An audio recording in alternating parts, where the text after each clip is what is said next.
Oke pemirsa, kembali lagi di Hidup Sehat bersama Dr. Ekles. Nah pemirsa, Hidup Sehat Dr. Ekles, siapa nih setiap hari minum susu di rumah?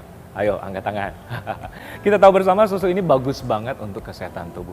Tapi tahu nggak pemirsa, namanya susu kambing. Apalagi yang jenisnya susu kambing Etawa. Katanya manfaat untuk kesehatannya luar biasa. Nah, untuk membahas hal ini saya tidak sendiri, saya bersama dengan Dr. Meta Setiani, spesialis gizi klinik.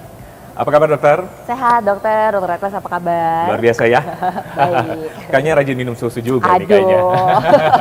Nah, seperti depan ini kayaknya kita ada susu kambing ya dokter ya? Betul dok. Ya. Memang pada umumnya masyarakat mungkin tahu di rumah ada susu sapi, susu kedelai, tapi ternyata ada susu kambing juga ya. Betul. Gitu. Nah, mungkin pemirsa ingin tahu dokter, apa sih manfaatnya untuk kesehatan? Oke, jadi kalau kita bicara tentang susu kambingnya di depan kita juga sudah tersedia. Manfaatnya ada banyak sekali, tapi yang ramai di masyarakat itu dok, menurunkan kolesterol. Nah ini ternyata kalau kita lihat dari kadar asam lemak di dalam susu kambing, ternyata memang betul dok, bahwa susu kambing ini dalam misalnya dikonsumsi dalam jangka panjang punya peran nih untuk mengontrol kadar kolesterol di dalam tubuh kita. Oke. Itu yang pertama. Kemudian yang kedua kita lihat dari kadar mineralnya. Salah satunya ada selenium dok di sana. Nah selenium ini adalah salah satu antioksidan yang sifatnya kuat ya, jadi membantu untuk menangkal radikal bebas. Imun kita juga jadi lebih bagus nih dok, kalau misalnya kita mau konsumsi selenium tersebut yang salah satunya bisa didapatkan dari susu kambing. Kemudian di luar itu ada juga sifat antimikroba yang didapatkan dari protein lactoferrin. Nah jadi kalau lactoferrin ini memang tidak di semua susu ada nih dok. Ini cukup menarik ya, spesifik ada di susu kambing. Oh hanya di susu kambing saja? Iya betul dok. Dan nanti juga ada kaitannya dengan kesehatan pencernaan dan juga penyakit metabolik lainnya. Ternyata susu kambing juga punya peran yang baik dok. Oke. Jadi sama manfaatnya dengan susu-susu yang jenis lain, tapi ada plusnya yang tadi ya. Betul. Ternyata bagus banget untuk kesehatan.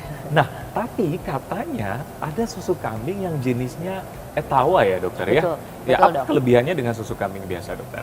Ya, jadi susu kambing yang beredar di masyarakat itu ada susu kambing yang Shannon dan ada susu kambing yang Etawa dok. Oh gitu. Yang di depan kita sekarang yang susu kambing Etawa ya dok. Jadi kalau yang Etawa ini kelebihannya adalah dia lokal nih dok. Jadi sebenarnya persilangan antara kambing dari India dengan kambing dari Indonesia. Oh gitu. Bedanya dengan yang kambing Shannon itu adalah yang dari pegunungan Swiss. Sumbernya dari sana dok. Jadi ini membedakan karena lingkungan, jenis makanannya, kemudian jenis protein yang dihasilkan kemudian jadi akan berbeda dari tipe kambingnya yang berbeda. Tapi sebenarnya secara nutrisi keseluruhan tidak yang berbeda jauh secara signifikan. Hanya saja memang secara rasa dok. Jadi ini balik lagi ke selera ya pemirsa ya. Jadi kalau misalnya yang susu kambing Shannon itu rasanya memang lebih soft, lebih lembut, kemudian untuk rasa fatty partnya juga lebih soft, lebih halus ya. Berbeda dengan susu kambing Etawa yang memang cita rasanya lebih kuat nih dok. Jadi lebih creamy, kemudian ada aroma khas yang memang bisa juga pada beberapa populasi lebih gemar dengan susu kambing Etawa. Oke, berarti tergantung rasanya, tergantung seleranya dokter ya. Betul. Nah, tapi ngomong kandungan nutrisinya yang di Etawa ini samakah dengan yang tadi dengan susu kambing seperti biasa? Jadi kurang lebih sama dok, bahwa susu kambing itu dalam 100 ml ya atau 100 mg kurang lebihnya itu terdapat 160 kalori ya dengan didominasi protein dan lemaknya. Jadi proteinnya sekitar 9 gram, kemudian lemaknya 10 gram. Nah itu sebenarnya kadar protein yang cukup tinggi dok. Di luar makronutriennya itu tadi ada juga mikronutrien yang sangat kaya dok di susu kambing. Jadi ada mineral kalium, kalsium, kemudian juga ada fosfor dan fluorin yang ini ketika dikombinasikan sangat baik untuk misalnya untuk penyerapan nutrisi ke tulang, kemudian untuk imun tadi sangat baik, dan juga ada vitamin-vitamin, ada vitamin A, vitamin B, dan vitamin D yang baik untuk kesehatan. Wow, ternyata kandungan zat gizinya kompleks banget di susu ini ya. Nah, ngomong-ngomong bisa menyembuhkan penyakit tertentu kah susu kambing ini?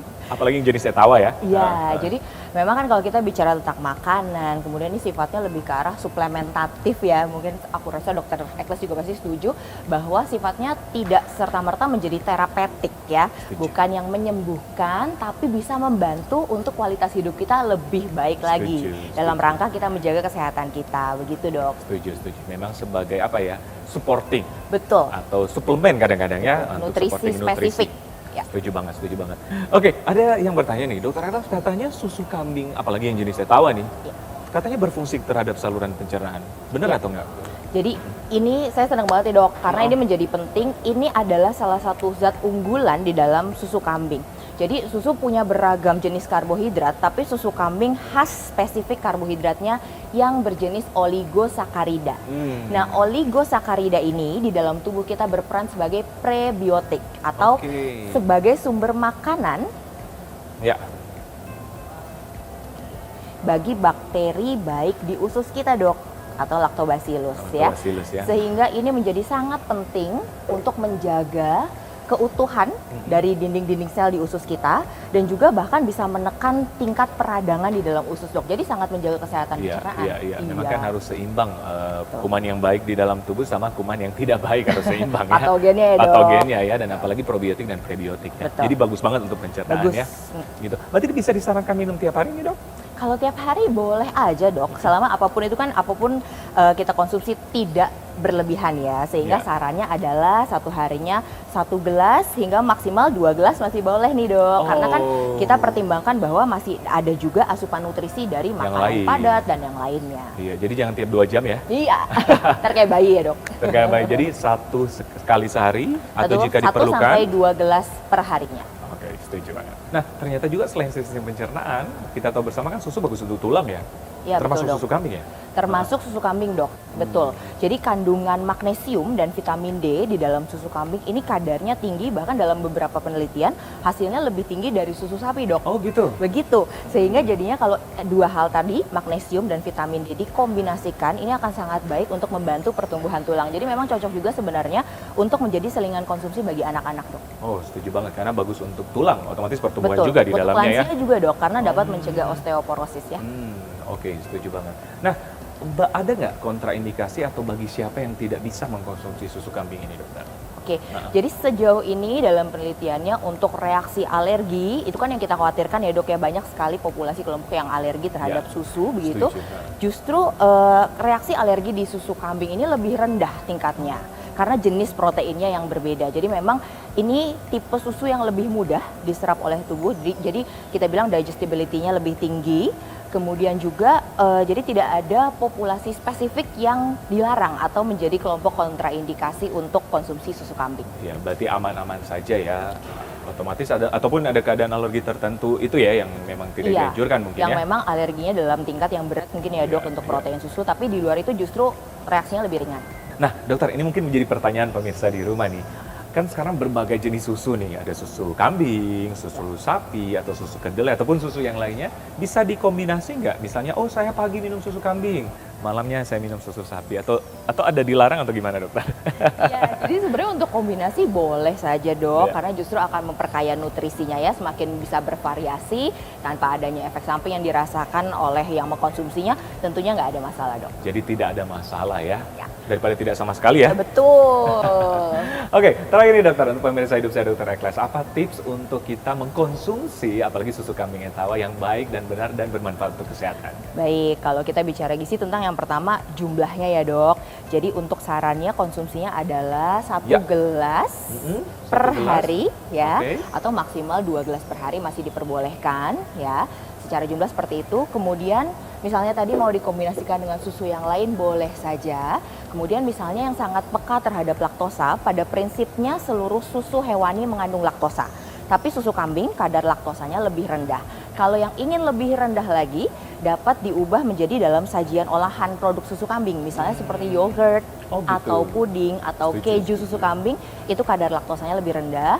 Dan satu lagi yang paling penting adalah jangan menambahkan gula tambahan lagi nih dok, karena sudah kandungan nutrisinya sangat baik, bermanfaat untuk kesehatan. Jangan sampai kita berikan gula yang malah merugikan untuk kesehatan kita. Iya, malah gula lebih banyak dari susunya ya. Iya dok, aduh. Setuju banget. Dokter, terima kasih banyak. Terima kasih selalu ya. dok, sukses selalu. Informasinya sangat bermanfaat. Oke pemirsa, betapa pentingnya juga kita mengkonsumsi susu, termasuk susu kambing, apalagi yang jenis etawa. Semoga bermanfaat. Jangan kemana-mana, masih banyak informasi kesehatan yang lainnya setelah yang satu ini.